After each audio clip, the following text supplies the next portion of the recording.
that may revive them and bounce them back to some kind of form.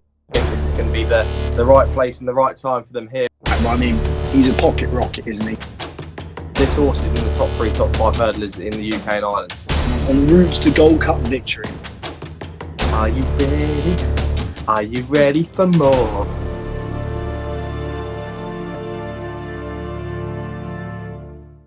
Hello and welcome to the Next Gen Racing YouTube channel for our weekend preview, and we've got plenty of top class action coming this week, and we've got plenty of good action coming up in the next month as well. We've got the likes of, well, we've got the Ladbrokes Trophy next week, got the Tingle Creek the week after that, and then we're leading into one of my favourite weeks of racing over the Christmas period, where Jack and I are going to have a fantastic fun video to bring you guys for that preview. But today we're going to be previewing 2 races from Ascot and then 3 races from Haydock, where obviously we have the highlight there, which is the Betfair Chase. And we will kick things off at Ascot, and we'll discuss the 205 there, which is the Chanel Farmer 1965 Chase, which is a Grade 2 over 2 mile 5. And Dashel Drasher is your 5-2 favourite. Defi de Soy 10-3. We've got Lost in Translation 7-2. Master Tommy Tucker 9-2, Benny's King 7, and Pistol Whipped is 12-1 the outside of the field. Now, it's a really interesting race. A lot of ifs and buts in this race, in my opinion, Jack. I mean, you've got Defi de Soy, who if coming back to the force of old, could be tough to beat here. Dashel Drasher is obviously the one that should be at the top of the market. Decent form last season, and has actually beaten 2 of these rivals in an Ascot Chase last season. So definitely the one to be at the top of the market. Lost in Translation, another one where, you know, Tizard Yard are in great form, but I've just never fallen in love with this horse, and things haven't gone right, and he's taking on his old rival, Defi de Soy here. Master Tommy Tucker, God, the amount of times you could wish to put this horse up, I don't know. He seems a bit of a flat track bully. If he's going to win a race, it's going to be on a flat track. So, look, he had an interesting run over hurdles recently, a good little sort of fitness prep, I would have thought. And it'd be interesting to see how he comes out of here. It's just an interesting race, chat, but I think Dashel Drasher looks like the obvious bet in here. Do you agree? Yeah, completely agree. I think the rest are kind of looking on a bit of a revival mission. You look at Lost in Translation, Defi de Soy. Let's not forget they were 1-2 in the Silly Isles back in 2019. But they come here with so many questions to answer. Of course, they're both on the first run after a wind-up. That may revive them and bounce them back to some kind of form. But, I mean, they've got to improve 10, 15 pounds from what they've shown recently to have any kind of chance here. I mean, Dashel Drasher's 3 from the last 3 over course and distance. I mean, he's tried and tested. The good ground won't be too much of a problem. And I think he is the bet here. I mean, he's 5-2. It's not that interesting, but I think if you look at behind them in the market, there's lots of questions to answer. I don't think it'd be a race I'll be getting too heavily involved in, if I'm being honest, just because it'd be nice to sit back and relax, and hopefully one of the guys from in behind, Lost in Translation or Defi de Soy, can refine that form of old. But I think Dashel Drasher definitely has the edge. Yeah, that's what I've got here. It's a great opportunity for X Dingle here. I think Dashel Drasher is the obvious bet in here, but it's one of those where, when I say ifs and buts, it is one of those where if you're playing on Dashel Drasher, you never know what's going to happen in behind. They could all, you know, have the same form as last season. Everything could go wrong. And in that case, Dashel Drasher going to absolutely bolt up here. But if one of them was to return to form, you know, they could make a race of it. So a really fantastic one. But if Jack and I did have to side with one, it's going to be the obvious one, but it will be Dashel Drasher in the 205, the 1965 Chase at Ascot. Now, let's go on to the Ascot hurdle now. It's the 240 there, the Coral hurdle, sorry. It's a Grade 2 over just under 2.5 miles. Now, Buzz is your 11-10 favourite here. Goshen is 4-1. Molly Ollie's Wish is 11-2. Song for Someone at 7-1. And Guard Your Dreams 8-1. Are you ready? Are you ready for more? Yes, I am. Oh, yeah. It's time. Here we go. Now, I am going to put my serious head on here. I've got to put my serious head on a race like this. Now, everyone knows that I'm Goshen's biggest fan. I love the Gary Moore stable. And I've always, ever since this horse made its debut, I was actually called this horse a Triumph winner, and I felt so hard done by at Cheltenham when everything happened. We all saw what happened in that Triumph hurdle. Now, if I had to describe this horse as a different sportsman, a different sport, I would put this horse down as like a Nick Kyrgios in tennis, Jack.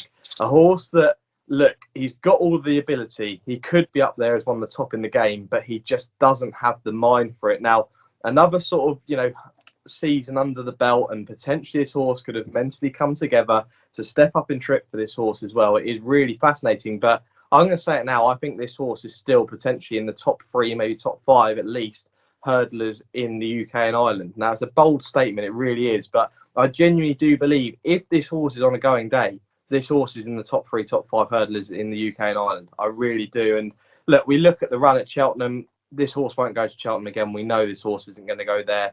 The horse has got to go the right way around. And the Kingwell Hurdle is probably going to be a target. And I think the Punchestown Festival, rather than the Cheltenham Festival, being a long-term aim. We could probably excuse the run in Punchestown Festival. Everything went wrong at Cheltenham. It was interesting to see the horse turned out, only a few weeks later at Punchestown and beaten by, multiple Grade 1 winners in that race. But potentially, if not going to Cheltenham, could have run a much bigger race and taken on some of these horses. But I do actually think the horse will win. Now, I know you put Buzz up, Jack, as a anti-post bet for the Stayers Hurdle. It's going to be interesting to see how Buzz does get on. But I do think that if Goshen's on a going day, he's miles clear and miles better than the rest of these. Do you agree on that? Yeah, I think so. I think you're probably speaking with a little bit high overhead when you say he's one of the top 3 hurdlers in Britain at the moment. Yeah, he is very good on his day, but I mean, he's so volatile. He's very bad and not on going day.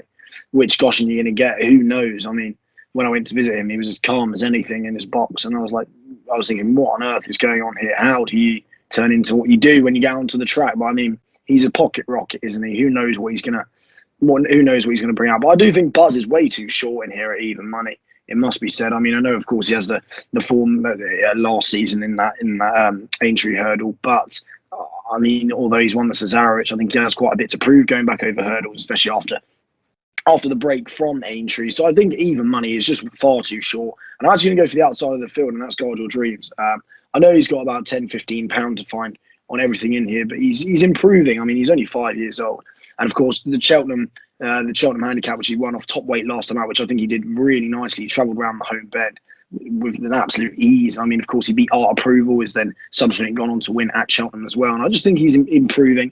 I think 8-1 could be a tad too big. I know you're only getting two places each way, but I'll probably take him each way against the 2 at the top of the market. Okay, yeah, interesting to hear. Jack on the outside, a lot of Guard Your Dreams. I'm going to be with Goshen. Like I say, I mean, I do say that he would be in the top 5, maybe top 3 hurdles in the country on his going day. This is what I'm saying. He has the ability to be in the sort of top division of the hurdling sort of side of things. But look, we'll wait and see. So myself with Goshen and Jack with Guard Your Dreams in the Coral Hurdle. Let's go to Haydock now. It's the 150 Betfair Graduation Chase we're going to preview first. This is over just under 2 3/4 miles. Brave Man's Game is your 8-13 favourite here. Itchy Feet 100-30. Pay the Piper 5-1, and Alna Dam is 14-1. Now, Jack, it looks like a penalty kick here for Brave Man's Game. He's exciting. He's actually probably going to be better when stepped up even further to 3 miles. Do you think it's all about Brave Man's Game here, or do you think the recent second behind All Mankind for Itchy Feet could provide a bit of a shock in here? No, I think it's quite simple. Again, it's not really a betting race, but I think Brave Man's Game, he does have a little bit to prove, I suppose. But although he's not there in the ratings, I mean, he's definitely better than everything in the race here. I mean, hopefully he does it with consummate ease. Yeah, it's one of those where he's going to be one of those non-bet race, but it's exciting to see Brave Man's Game out. Interesting to see how this horse gets on throughout the season and whether he can prove to be as an exciting long distance staying chaser as hoped. It will be really fascinating to see, but I really do hope he turns out to be one of the big guns, especially going into the Gold Cup in a few years. He could be one of the ones to beat.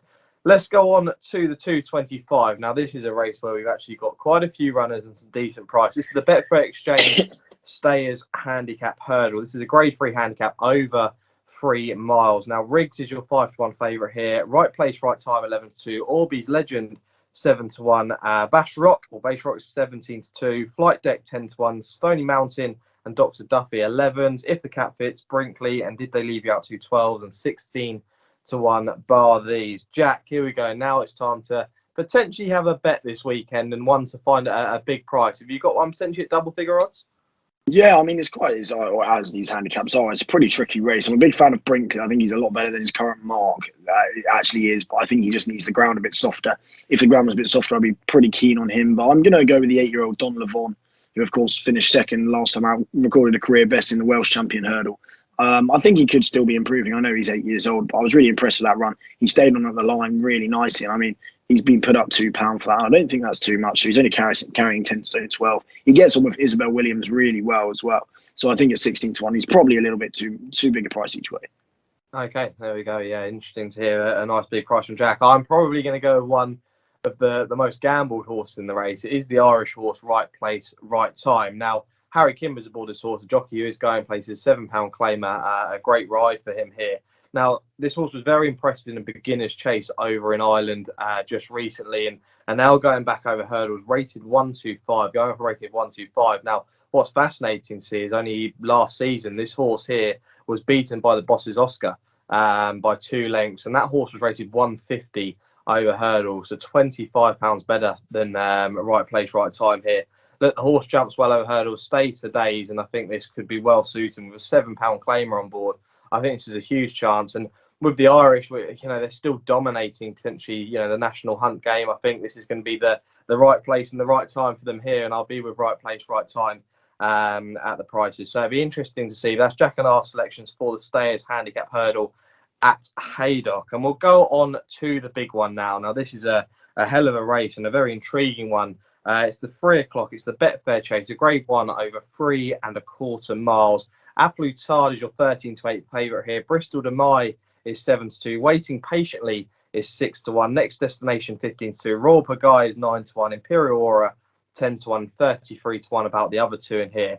Jack, like I say, really intriguing this. Rachel Blackmore comes over for the de Bromhead team on the Gold Cup second. Obviously strikes as the obvious favourite in here. Look, Jack, is it all about this horse here, or do we think the King of Haydock can do it, or are we still waiting for that rain? I think we are still waiting for that rain. Of course, in 2018, he did it on good ground, Bristol de Mai, but I think he has a little bit more to prove going there as a 10-year-old. I know they've said he's in good shape. Of course, he was pulled up in the National. I think he's got more to prove, and I think it is just all about Applutard, if I'm being honest. Next Destination wasn't that impressive. I mean, in defeat to Galvin, of course, the form has worked out quite well. Waiting Patiently, I've never been able to get on with. I don't really think it's too much of a betting race yet again, but I think hopefully Applutard will be able to show his Gold Cup credentials yet again. Rachel Blackmore, I mean, she's in flying form, isn't she? We saw that sit on Gin on Lime. She's still up there in the upper echelon with jockeys, and I think she'll be able to hopefully steer Applutard home on route to Gold Cup victory. Yeah, Jack putting this horse up as a Gold Cup winner, anti-post Applutard, and Rachel Blackmore could add the Betfair Chase to an ever-growing CV of wins. You've mentioned a horse there, and this is a massive cliff horse for me, and this is the last chance, but interesting to see the change of stables. But I do like Waiting Patiently. I really do. I think this horse deserves a big day. And Christian Williams is a fantastic trainer, and hopefully he's done the job, this horse. Now, remember, this horse was second behind Frodon in the King George, staying on really well that day, and has been finishing second and third, but to decent horses, some in decent races. And if this horse can find the form of sort of 2018, where this horse looked unstoppable, I think in this field could potentially be one that could provide the shock. I don't know what the price is officially without Applutard, but I do think that potentially Waiting Patiently is better than the rest of these. I think Bristol de Mai does need that rain. It doesn't look like we're going to get it. I think we're good to soft at the moment there. I just think that potentially we're going to need much more rain, especially with a horse like Applutard in here. I think that Bristol de Mai winning on good ground, I don't think it was the best renewal ever of the Betfair Chase when he did that. And Royal Pagaille, another one who, very exciting last season, but again, is going to need that rain. And Next Destination, haven't really sort of grown to love this horse, but we'll have to wait and see for the Nickel stable. But I do think it's about Applutard, but I am going to play my chances with Waiting Patiently without the favourite in here. Now, that is it for this weekend's preview. We will, Jack, if you have got them, have a nap and next best. Have you got two? I've only got a nap this week. I couldn't quite find next best. Okay. Do you know what? I will give another bet then. My nap is going to be Goshen. It's going to be. I can't desert. I was speaking to someone today and I was saying, do you know what? I've got to look through this race. What happens if I desert him and he wins? And they were like, you can't do it. You just can't do it. So I'm going to give him a chance. And I think Goshen is a fair price. And like I say, I think he could be far better than the rest of these. Jack, your nap of the weekend? He's going to be Guard Your Dreams each way in the same race. I think he's a little bit better than he's showed so far. Taking each other on with our naps for the first time this National Hunt season. The other horse that I am fascinated, I did actually write this down next best. I'm travelling a long way away, and it actually comes today in Sakir for the Bahrain Trophy. Some excellent coverage out there, seeing some great shots, but I think Zakuski is going to take all the beating for the Charlie Appleby team. Around 2-1 out there at the moment. Had a decent prep run in October. We hadn't seen the horse all season. A really decent prep run at Newmarket in October, where the horse won easily. The ground was good that day. We've currently got good going out in Bahrain I just think that the other horses in here just aren't as good, and Appleby's going to add this race to some year that he's had. But he would be my next best bet of the week, and that's Zukuski out in the Bahrain Trophy in Sakir. So that is going to be it for our weekend preview. Thanks very much for the recent support. We're almost at 850 subscribers. We are going to be back with you guys on Tuesday for our second episode of our anti-post series. Like I say, it's coming on a 4-weekly basis. So each month you're going to see a couple of selections from myself and Jack. You'll probably see sort of 2 or 3 each episode, and we'll hopefully bring you plenty of winners when it does come to the big festival in March. But like I say, thanks for the recent support, and we will see you on Tuesday for our feature video.